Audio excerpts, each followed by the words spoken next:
feed environments specifically, the way the algorithms seem to be playing is short format and high frequency. And so in those feed environments, frequency, sadly, to some extent, really matters now. Today I'm here at Juventus, at the headquarters near the Juventus Stadium in Torino with Mike Armstrong, Chief Marketing Officer at Juve. Hi Mike. Hey, thanks for having me. Yeah, and thanks for hosting me this in black and white little church where we are. So tell me about Mike. How is a Canadian in Torino? It's great. I mean, I moved here with my wife and two kids just over 2 years ago. So I'd say it's a beautiful spot to live. I'm constantly challenged on my Italian, but it's everything's about learning. So for me, it's a good challenge. Tell me about your background. You've not always been in football clubs, correct? Yeah, so my background, I'd say, is first part consumer packaged goods. I spent about 10 to 15 years at the beer industry, food industry, really working on brand ownership, brand fundamentals, brand management. Second part, I'd say, is media. So I worked at a broadcaster as well at Google, heavily on the YouTube side of the business. And then in the last 3 to 4 years, really has been my start in sports. So first in esports, and then now at a big football club. Yeah, shout out to our friend Alison Walker from Absolutely. Canada, from Toronto, who put us together. Okay, so clearly, as I'm talking to a chief marketing officer in a football club, let's talk about marketing and football. I can imagine your role as a part of B2B aspect and a part of B2C aspect. Can you do a 3 to 5 minutes masterclass of what it means marketing for a football club? Yeah, so I'd say overall the goals are twofold. One is help build the audience base, and so I think that's to your point on the B2C side. So how do we expand and continue to grow our audience base and keep those existing fans happy and with us? And then on the B2B side, we do a lot that helps attract and bring in partners, sponsors, licensees that help grow the commercial side of our business. So to oversimplify, we definitely tap into both the B2B and B2C side of the business. One, I'd say, more focused on audience development, and then the other more focused on commercial and growing the revenue of the business. But normally in a football club, you also have a role of chief business officer, chief revenue officer, chief commercial officer. What's the distinction between a chief commercial officer and a chief marketing officer in a club? Yeah, so I'd say the lines seem to be blurring over the years because I'd say on the marketing side, the scope continues to creep. I mean, I think when I started in marketing, it was certainly much less complex than now.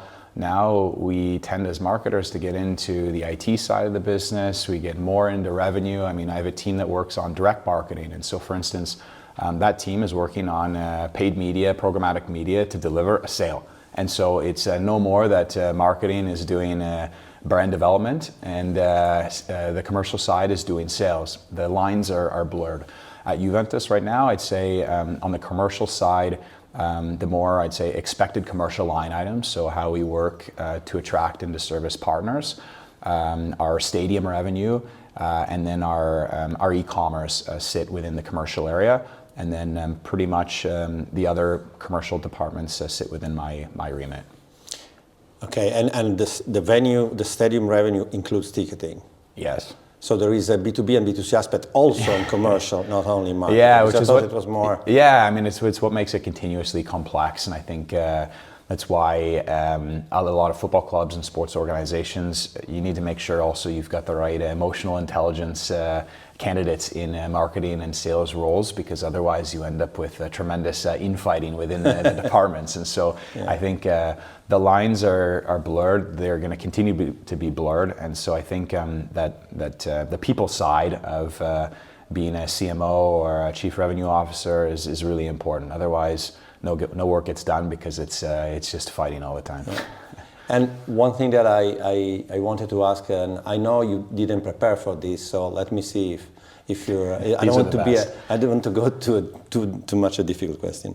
It's about would you know the list of channels, platforms on which you have the brand on today? Yeah, I mean, that's a complex question because there's just so many. So I'd say from a third party, I mean, everywhere you'd anticipate. So whether it's X or Facebook or Meta or YouTube or Instagram, Twitch. We're not on Threads yet. Snapchat, TikTok, I mean, the list goes on. A slew of Chinese channels as well to service that area of the world. And then from an own perspective, we've got our website, we've got our Juventus TV, and our app. And so we... So owned and operated and social. Is there anything in between? So I normally, I'm not sure as a English term, but I was calling like instead of third party, second party. So you do, I don't know, Fortnite, Roblox. Do you consider them as the social, or this is more a partnership agreement? It's not that you open your account and you go, right? Yeah, that's a good question. I think for me on the Roblox side, my opinion is it's like a new social media. Okay. I mean, in definition, yeah, it's a partnership. Yeah. And so I'd say, like for instance, like EA. I mean, we're in EAFC. That's a partnership agreement we have with them. But I see Roblox as a new community platform. So I would service a Roblox like I would an Instagram or a TikTok or a Discord. And so, but that's I think where Roblox is going. Yeah. And in terms of organizing a team, because I mean, everything we're saying seems quite intense because, I mean, you marketers told us that for social, every platform is its own language, the content could be. So how can you, if you want, the team, but also the tools, how are you organized to produce this kind of, content engagement, follow-up, I can imagine the analytics? Yeah, it's a lot. I mean, we post each week more than 4,000 times across our ecosystem. And so if you're going to post 4,000 times, the risk of upside is great, but the risk of error is also there. And so we recently built, it's called the Juventus Creator Lab, and we staffed and we've built, I'd say, new competencies around content production. We've really leaned into, as you've said, having like special teams, so like really strong experts positioned against channels, because I'm afraid, I mean, it used to be you would build for one platform and then cut it and then spread it everywhere. And for some platforms, especially like TikTok, you just can't do that anymore. And so right now, what we found helpful is finding people that are endemic to the platform and then putting them there and letting them just do what they know and what they're good at. And so for instance, we've hired a guy who actually had built the largest Juventus Instagram fan channel. Actually, at one point there was maybe even an IP concern, because that happens. And our approach to it was, well, this guy is actually really good at what he's doing. He's extremely young.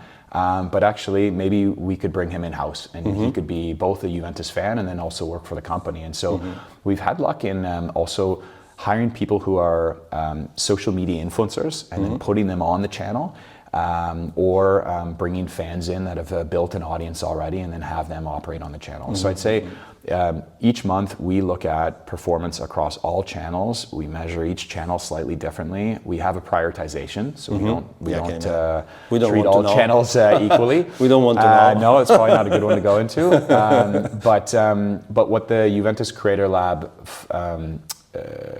positioning has helped us do, and then we've got a center in between the stadium, our headquarters, and where the players practice. That's helped us on frequency. And so in the last season alone, we've grown 2 billion more video views versus the season prior, which is like a 50% increase one season over the next in terms of how many views we're outputting. And so unfortunately now, as you said, you do need to have special teams experts across the channels ideally, and then the frequency that's required to stay relevant is just getting higher and higher, it seems. Yeah.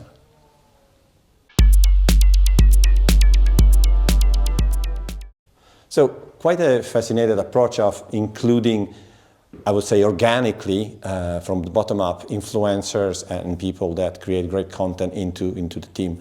It reminds me a bit with a different approach of what the NFL is doing in the US with, I don't remember how it's called, access program. So they take IP content that they own from the NFL, from the games, and they give it to a selected group of creators for free at the moment, and they don't revenue share, so they can take it and create. I think it's a way.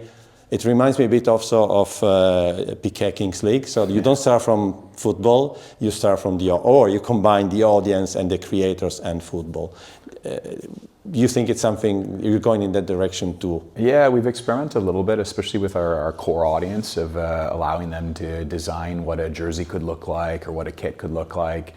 So we've done some of that. I think for the really core fan that wants to be more hands-on and more involved, that's a great exercise to do. And there's one thing that also came to my mind because you mentioned before the frequency, etc. I remember at some point because we always meet at conferences more than in Torino. You said it's sad to say, but I'm starting to think that quantity beats quality. Can you define that sentence? Yeah, so I'm sure I'll have people who disagree with this, but my feeling is that anyone in football, anyone in the entertainment sphere is fighting for attention, not just against their vertical or their category, but against everyone. And unfortunately today, attention is often earned in feed environments. And in feed environments specifically, the way the algorithms seem to be playing is short format and high frequency. And so in those feed environments, frequency, sadly to some extent, really matters now. In others, long form and beautiful, heartwarming storytelling is still relevant. But if you're trying to vie for attention in a feed environment, high frequency is really important now. Yeah. That's maybe the success of YouTube Short, which at the beginning was really, I saw it as a copycat, defensive copycat from YouTube. It started to take a life on its own, I would say now. Yeah, and it's not better or worse, No. because people are spending a lot of time on YouTube watching shorts or on TikTok scrolling. Now people are using TikTok as a search vehicle. So I don't think it's better or worse, but in those feed environments when people are used to snacking, if you don't have a high frequency, then ultimately you get served up less. You don't appear. You disappear somehow. Yeah. Okay. Yeah, that's a good point. So the brand of a football club in Europe has so much loyalty that not even Apple has. It goes from generation to generation. And on one end, at some point, I always thought it's a meta brand that it's not owned by the current management of the club, but it exists in fans' land or somewhere. What is your approach as you're an expert in brand? How do you see that? Yeah, Who owns the brand? Yeah, I agree. I think the brand is an intangible asset. But if I were to summarize it, maybe it's like an aggregation of fans' perception. And so you're right in saying the club doesn't own the brand in a way. The brand is an aggregation of the perception of all of the supporters that we have. And so that's why it's really important to nourish and to be careful with and to help promote in the right way. Otherwise, the intangible value can quickly diminish or go away. On the other end, I remember you discussed this at conferences also. A football club brand, like many other brands that are influenced for external factors, societal factor, or selecting the wrong testimonial, things like that we have seen recently, is influenced by the sport aspect. What happens on the pitch? Is the club doing well or not so well? Based on the expectation, I'm a Torino fan, so if Immobile, an ex-player, scores, I'm still happy now. So. How do you create this kind of independence of the brand from the sport, if that's what seems to be a good idea or not? It's difficult. In football and sport, the brand at any given moment is often tied in some way to the performance on the pitch and the players. And so being a marketer in sport, I've said in the past to you, you have to be a bit of a glutton for punishment because there's a volatility aspect that is out of your control. It's like the the quality metric of your brand can change from one season to the next. That said, I think the opportunity in sport for sport to invest more in brand building is tremendous, because there's not many brands or products around the world that, as you said before, have this like a really close, passionate audience. And so I think for me, sometimes the problem that I see in sport is they've got the diehard fan base, but then they don't invest in brand like a consumer packaged goods company would. And maybe the upside would be tremendous if they invested a bit more in brand building tactics along the way. And so, I mean, Juventus has a tremendous history. We have a positioning in the marketplace. We've got a family and an Italian heritage.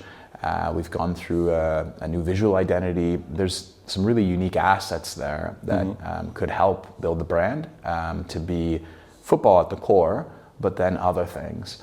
And then we see also with young people now, they're starting to choose their club more for being entertained by content. And so that's picking a club based on content and entertainment value, and less so about performance on the pitch and players. And as we see young people change their consumption habits, they're still attached to players, but maybe consuming the pitch in a different way.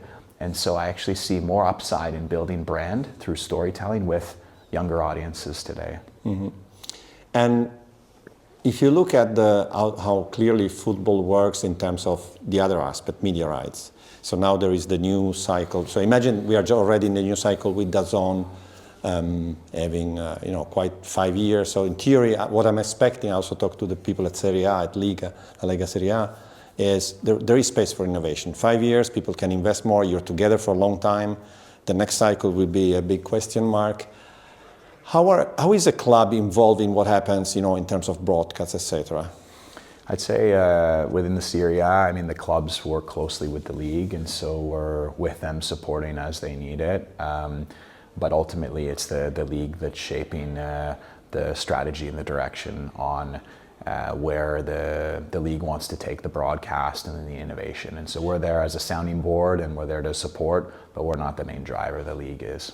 But you don't see the clubs be more like, I could imagine, I don't know if it's done here, the NFL put all clubs together in terms of digital and content people and creative people every time around the Super Bowl or just a bit before to have creative ideas together. Not for the top, maybe the production one, but for everything else around it, which, as you said, with the new generation is becoming super important. Yeah. I would say that happens. I think it could happen more. I mean, it's interesting you bring that up today. I mean, actually, tomorrow we're going to have a match where we've worked with the league, and they're bringing to life this body cam, which is quite interesting and a first for Serie A. And so I'd say that the league is pushing on new innovation, and the clubs are involved. But I think there's always opportunity to get everybody around the table more often. Yeah. Can you tell me a bit more about the body cam?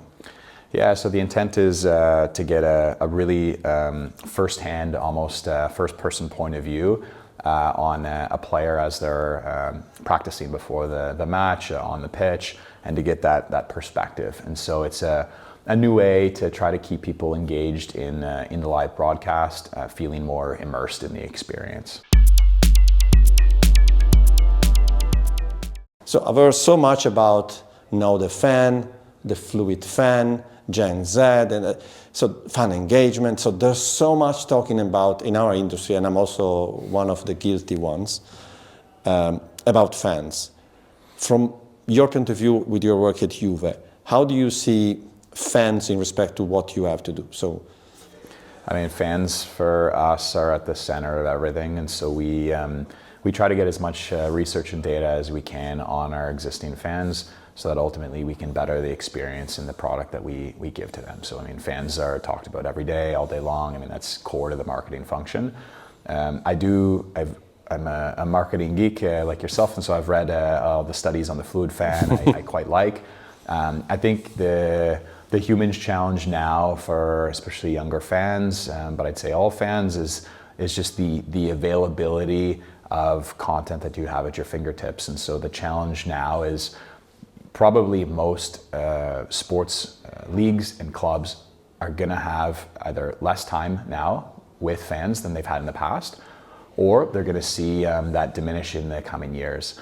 And that's not necessarily a bad thing. It just means that with the time that you have with your fans, you have to try to make the most of it. Because I mean, now we're competing for time with Netflix, Amazon, DAZN, every sports club, every league, and but also non-sport content. Absolutely, and so I think from a fluid fan perspective, for me, it's more about you need to put the fan at the center and be conveniently placed where they are. And then when you have a moment with them, leave as much of a positive mark as you can. Otherwise, you miss an opportunity with their fan. Maybe they don't come back, or maybe they spend less time with you the next time. And I think that's the challenge that we all have now.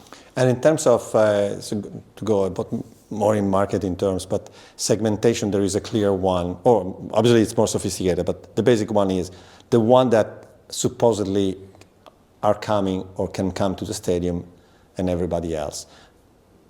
Without telling all your secrets, what I think it's more sophisticated. What is the segmentation, high level that you have in terms of how do you approach it? So we've got two types. We've got a global segmentation that we've done that looks at different fan segments. The challenge is there's quite a few, and so you have to really know and then also try to prioritize where is the time that you can spend with each. And then from a first-party database perspective, we're doing audience segmentation within our CRM to try to match that up with what we know from research. And then we can get smarter at being more personalized with fan experiences on things like stadium, e-commerce, membership.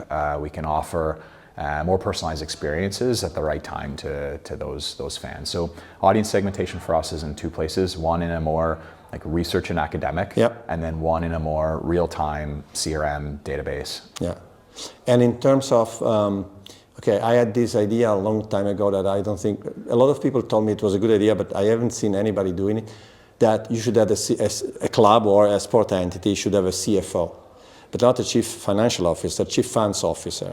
So who's represented the fans in the club? This can be provocative because fans at the center, like, do you have physically or virtually fans involved in the decision, like the creator lab or things like that? Yeah, so what we do is we do have a team of people that focus on our fan club, our membership, fan associations, and I mean their full-time job is to work with those groups. We do have regular feedback sessions with them. We have annual meetings where our fan clubs from around the world actually come together, and so that's a great time for us to get live feedback. And then within the marketing department, we have focus groups on a regular basis now. We do surveys to try to get as much feedback as possible. So we don't have a chief fan officer, but we do have someone within the commercial area, actually a few people in the commercial area, and then a team within the marketing area that's strictly focused on like the fan, and because it's so core to the business. Yeah, okay. And switching subject,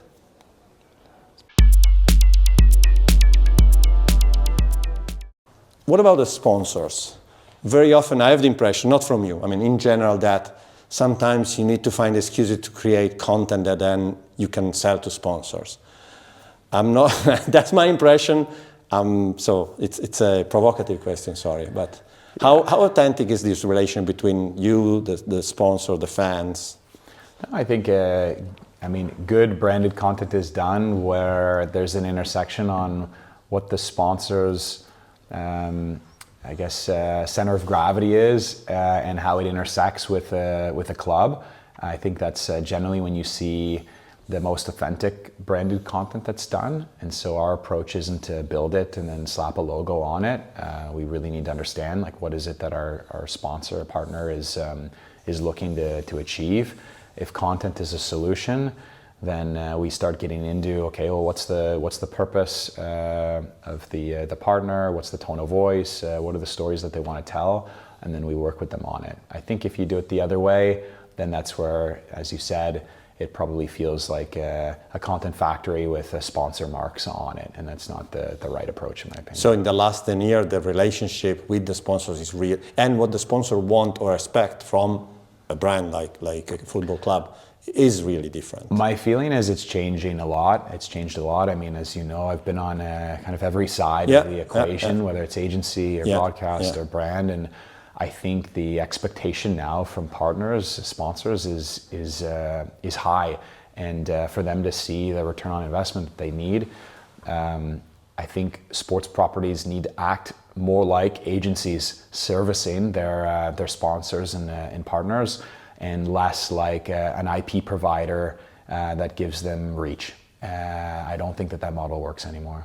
And normally, the creative, because I'm always fascinated to the beginning of an idea, right? So, for example, we were in Rome together, and I was interviewing Antonio Cacorino from Apex Capital, and he created this investment fund with athletes, football players, Formula One drivers, and I said, but how did it happen? Okay, I knew these people, and we were all bored during COVID, so we started doing calls. We say, hey, why don't we do something together? So, how is in your creative lab, and not only for sponsor, but what is your idea that you loved that you then were able to execute in the last 2 years, and how did it start? Because I'm fascinated by the start of things. Yeah, so the idea on the Creator Lab initially was, my feeling was that sports content and club content was still built the same way that it's been built for many, many years. And so we were missing the way to communicate on specific platforms that the way people expect now. And so the thought was, how do we place influencers, young social media managers, old school TV broadcast people, but everybody in one space, really with creativity at the center. And so this was the initial idea on building the Juventus Creator Lab. Recently, I'd say one success that we've had was we built a documentary that we sponsored, or we sold, I'd say, to Amazon, and we launched on Amazon Prime just over a year ago. It was #1 in Italy on Amazon Prime. It was distributed worldwide. But really, what we try to look for when it comes to long-form storytelling is, like, what are the really heart-wrenching stories that we have to tell, and let's focus there, as opposed to focus on maybe big star players that have big audiences, but really the story isn't as interesting. And so we tend to be story-led versus player-led. Over the past few months, we've told stories about women's rights, about players that have suffered from major unexpected health problems, not even related to the pitch. Stories of players that have come from rags to riches, like from really tough environments when they grew up. And so right now within the Juventus Creator Lab, we're gravitating towards these really human, heartfelt, emotional stories, and less so about the stardom and classic football stories.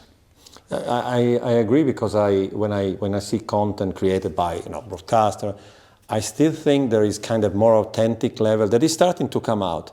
Even in the Beckham documentary, I have to say, forget the family, the football, the way the football is told is better than average. Yeah. And in theory, football is an excuse there. It's not. Yeah. They're not.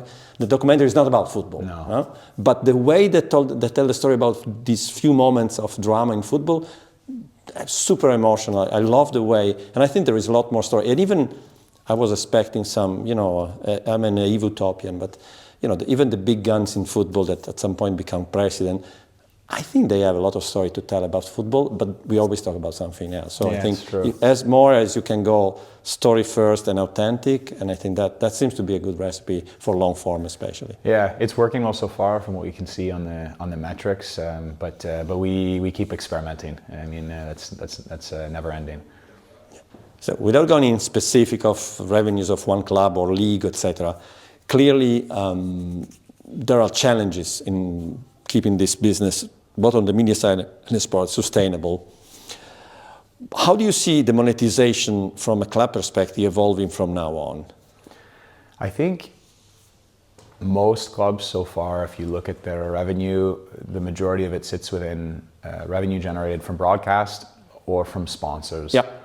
The B2C side is small. And so I think what we're going to see, and what we're already seeing, is clubs trying to understand how they can unlock more direct-to-consumer, direct-to-fan dollars.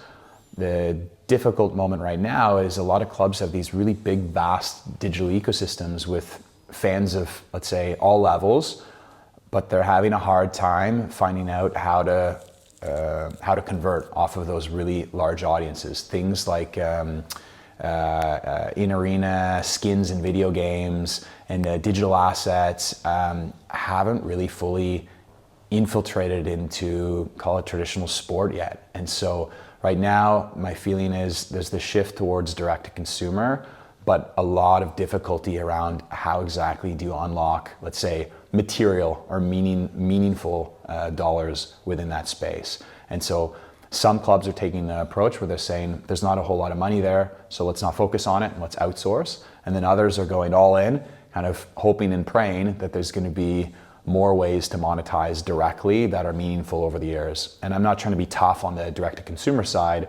There is money there, but for most clubs, if you look at materiality, it's just not that large at this moment. And so I'm an optimist at heart, and so my belief is the direct-to-consumer side is a really interesting area that helps clubs in many ways, and that one day, and I'm not sure if it's in 3 years or 5 years or 10 years, there's going to be more digital assets that can be sold worldwide that can really be meaningful for clubs and help them on materiality in terms of revenue. But I think today, we're not there yet. One of the tension that I see, as I was often always had to say, on the vendor side, vendor of owned and operated experiences is big tech, whatever you want to call it, big tech social, and owned and operated. So what you're saying in direct to consumer is what basically the Amazon and the other big guys are already doing themselves. So the fact that a small entity compared to this size can operate their own seems not an easy one. On the other hand, if you don't do it, you're also not learning the language of direct to consumer. So I was discussing with different properties, league, etc. 5 years ago, everybody wanted to go OTT, obvious. Now nobody wants to, almost nobody wants to do it, right? Yeah. Because if you're like small, it's alone. Difficult. Yes, but if you don't learn and you really play with it, you will be less ready when you have to negotiate the next deal, when you have to, do a partnership with these people, because they understand direct to consumer, and with all respect, you kind of don't. Yeah. So I also understand you have to do it in a way without losing too much money, but I think if you just don't do it, it's super dangerous. Yeah, it's difficult. I mean, I think from a league perspective, for me, you have to be there. I mean, if you're not investing in a direct to consumer as a league, then I think even from a negotiation perspective, you've lost that negotiation vehicle. From a team, it's harder because the main asset often is the match, and then all of the assets around it often are all over social media, they're all over the news, they're all over every channel out there, and so getting people to come back every day is that's where it gets more challenging. Even summer friendlies that we have, for instance, we often don't have the rights to even those broadcasts, and so for us, it's difficult. And so to your point, I totally agree, it's difficult. I do think, though, you're right. You do lose touch of your fan, you lose touch of your customer if you're not at least experimenting and building that valuable first-party fan data. I mean, if you're not getting it as a club through an OTT or a fan loyalty project or something that's one-to-one, where else do you get it from? I mean, you probably don't. There's not all that many areas that clubs can pull this really rich depth of data on their fans. And so I agree that it's tough, but I agree that as a club, if you're nowhere near it and not experimenting, that there's missed opportunities. Yeah, there could be usually disconnect when things change. Yeah.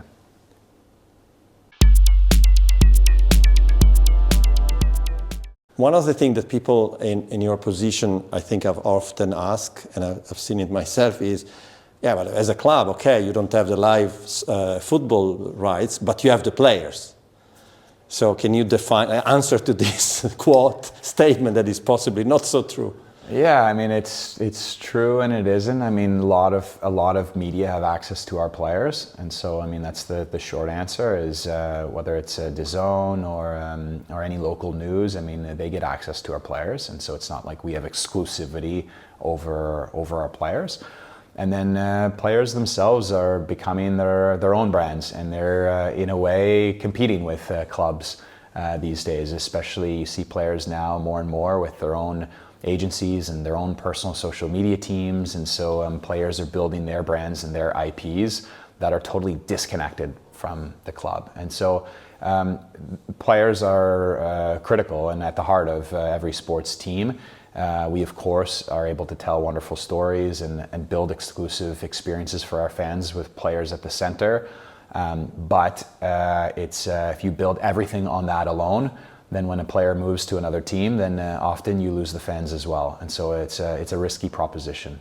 And so basically also to simplify, access to player is not like 100% granted in everything you can imagine to do, for example. So there is limit, or there are contracts I can imagine. Yeah, I mean, I think player contracts are often very diverse as well. And so, I mean, you're even seeing we have some players that have different contracts than others. We have different, therefore, rights to shooting content related to what's on the pitch and around the pitch or totally outside.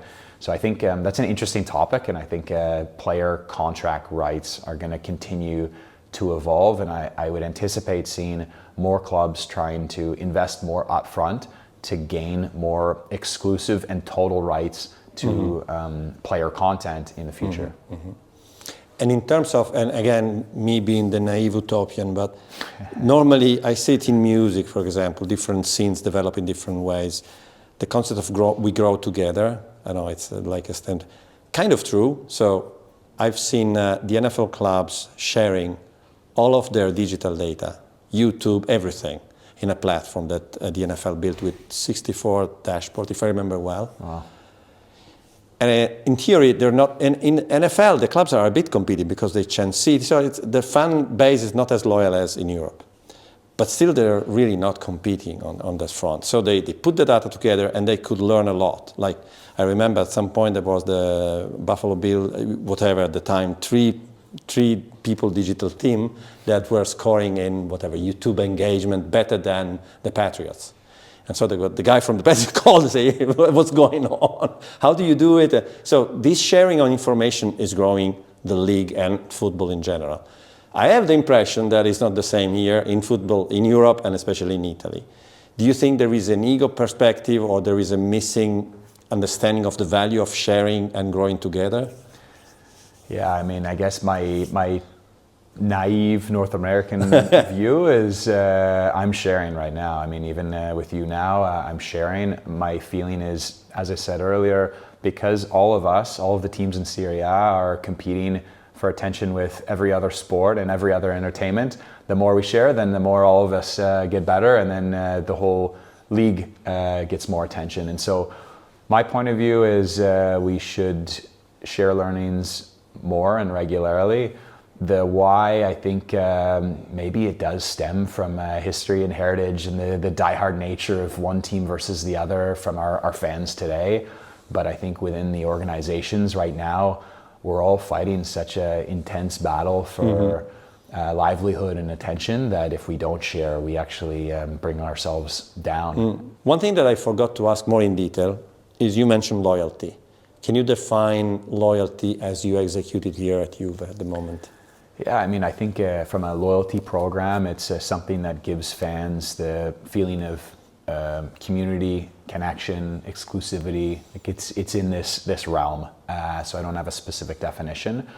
I think most clubs have membership products, which for me aren't loyalty because generally they're first right to buy season tickets. They have fan clubs, which definitely has an element of community in them.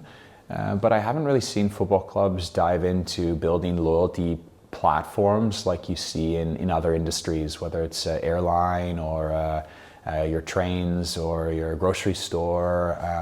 I think football clubs, sports teams could do a lot within the loyalty sector and really innovate to have a touch point with fans on a really regular basis. Yeah, because to me, it seems the opportunity is there. I understand it's not easy to execute. And maybe very often I don't like this loyalty program because they always offer things I don't care. But if you, as maybe your target audience is a bit more coherent a bit, it may be easier to create. I think the loyalty thing can bring this constant relation with the fan.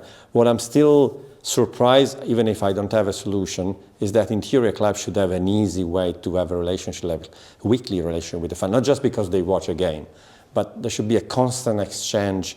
And maybe there is but a very small number of fans in general, not for Juve, I'm just saying in general. I think there is an opportunity, maybe the solution is not obvious. Yeah, well, and I think to your point, I mean, what us and most sports teams struggle with is we've got our local base that can come to the stadium and they can spend time with us at our museum, at our hotel, at the facilities here.